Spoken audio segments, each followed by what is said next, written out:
अनाथ बेटी का नसीब की कहानी। माधोपुर गांव में सावित्री अपनी बेटी अंजना के साथ रहती थी। सावित्री के पति का देहांत हो चुका था। सविता गांव के जमींदार के घर में काम करके घर का खर्च चलाती थी। वह अंजना को पढ़ा लिखा कर डॉक्टर बनाना चाहती थी, इसीलिए वह बहुत मेहनत से काम करती थी। एक दिन सावित्री ने अंजना से कहा, बेटी मैं काम पर जा रही हूँ। अंजना बाहर खेल रही थी। अंजना ने कहा, माँ आप आज काम पर मत जाओ, मेरे साथ घर पर रहो, आपके बिना मेरा मन नहीं लगता। सावित्री बोली, बेटी काम पर तो जाना ही पड़ेगा, नहीं तो पैसे कहाँ से आएंगे, और फिर पैसे इकट्ठे कर तुझे पढ़ाना है। जब तक तू पढ़ लिख कर डॉक्टर बन जाएगी मैं घर पर रहा करूँगी।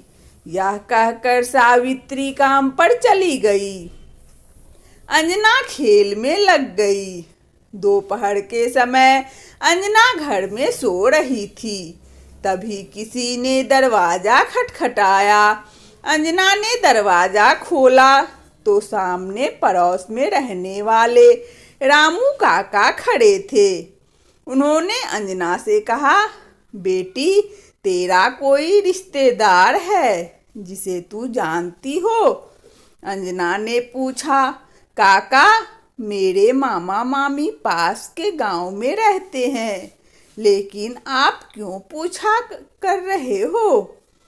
तब रामू काका ने बताया, बेटी तेरी माँ सफाई कर गई थी और वह गिर गई, अब वह हमारे बीच नहीं रही। यह सुनकर अंजना के होश उड़ गए। वह रोने लगी।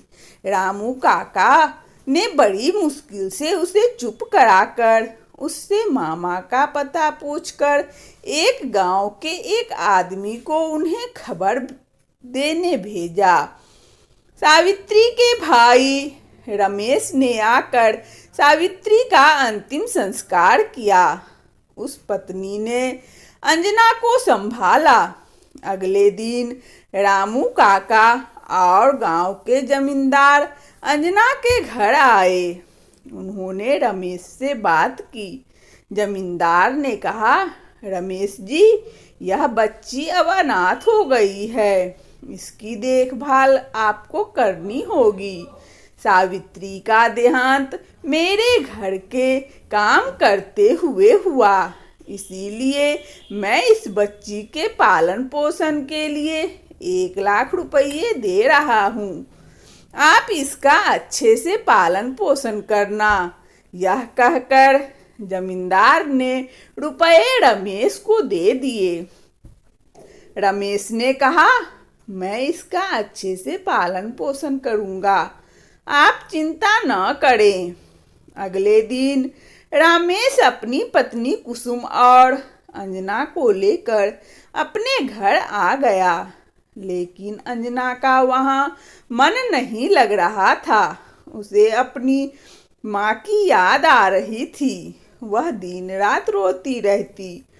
एक दिन कुसुम ने कहा, अंजना जो होना था वह हो गया, अब उसे भूल जाओ और घर के काम में मेरी मदद किया करो। अंजना ने कुछ नहीं कहा। वह चुपचाप मामी के काम में हाथ बटाने लगी। एक दिन अंजना ने अपने मामा से कहा, मामा मैं स्कूल कब जाऊंगी? मैं पढ़ना चाहती हूँ। माँ मुझे डॉक्टर बनाना चाहती थी। रमेश यह सुनकर गुस्से में बोला, हाँ हाँ तेरी माँ ने तो बहुत पैसा छोड़ा है तेरे लिए, जो तुझे स्कूल भेजूं। चुपचाप घर में रहना है तो रह, नहीं तो वापस अपने गांव चली जा। रमेश और कुसुम अंजना के पैसे हड़प चुके थे। वे अब अंजना से पीछा छुड़ाना चाहते थे। कुसुम अंजना से सारे घर का काम करवाती और उसे ठीक से खाना भी नहीं देती थी। अंजना मामा मामी के अत्याचारों से बहुत दुखी हो गई। वह अकेले में रोती रहती। वह अब मामा के घर नहीं रहना चाहती थी। एक दिन वह घर छोड़कर चल दी। वह अपने गांव जाना चाहती थी, लेकिन वह चलते चलते शहर पहुंच गई। उसे कुछ समझ नहीं आ रहा था कि कहाँ जाए, क्या करे। उसे बहुत भूख लग रही थी। अंजना सड़क के किनारे बैठकर रोने लगी। तभी उसके पास एक बुढ़िया माई आई। उन्होंने अंजना से पूछा। अंजना ने रोते हुए सारी बात बता दी। तब बुढ़िया माई ने कहा, मैं भीख मांगकर गुजारा करती हूँ, तू भी मेरे साथ भीख मांग और पास ही मेरी छोटी सी झोपड़ी है, वहीं रह लेना। अगले दिन से अंजना बुढ़िया मैया के साथ भीख मांगने लगी। उसे यह काम पसंद नहीं था, लेकिन मजबूरी में करना पड़ता था। एक दिन वह भीख मांगते मांगते एक अस्पताल में जा पहुंच गई। वह अस्पताल के अंदर चली गई। वहां उसे एक डॉक्टर मिले। डॉक्टर ने उनसे पूछा, बेटी तुम्हें क्या परेशानी है? तब अंजना ने कहा, डॉक्टर अंकल मैं बिल्कुल ठीक हूँ, मुझे तो आपके जैसे डॉक्टर बनना है, मुझे डॉक्टर बना दीजिए। यह सुनकर डॉक्टर ने पूछा, बेटी तुम कौन हो और डॉक्टर क्यों बनना चाहती हो? अंजना ने सारी बात उन्हें बता दी। उसकी बात सुनकर डॉक्टर उसे अपने घर ले गए। उन्होंने अपनी पत्नी से अंजना के बारे में बात की। उनकी पत्नी के कोई संतान नहीं थी। उन्होंने अंजना को अपने घर में रख लिया और उसे स्कूल भी भेजना शुरू कर दिया। धीरे धीरे समय बीत गया। अंजना बड़ी हो गई। एक दिन वह घर पहुंची और उसने कहा, मम्मी पापा आप कहाँ हो? डॉक्टर की पत्नी ने अंजना से पूछा, क्या बात है बेटी, तुम आज बहुत खुश नजर आ रही हो। अंजना ने उनके पैर छुए और कहा, माँ आज मैं डॉक्टर बन गई। यह आप दोनों के कारण हुआ है। आपने एक अनाथ भिखारिन को अपनी बेटी बना लिया। यह कहकर अंजना रोने लगी। डॉक्टर और उनकी पत्नी ने उसे चुप कराया। डॉक्टर ने उससे कहा, बेटी तुम डॉक्टर अपनी मेहनत से बनी हो, हमने कुछ नहीं किया। आज खुशी का दिन है, रोने का नहीं।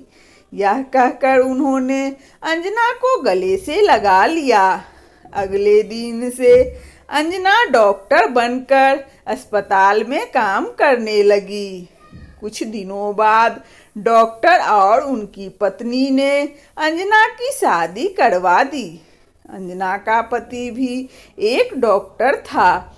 इस तरह अंजना ने अनाथ होते हुए भी अपनी लगन और मेहनत से अपनी माँ का सपना पूरा कर दिखाया। शिक्षा, इस कहानी से हमें यह शिक्षा मिलती है कि मेहनत और लगन यदि सच्ची हो तो ईश्वर किसी न किसी रूप में मदद करने आ ही जाते हैं।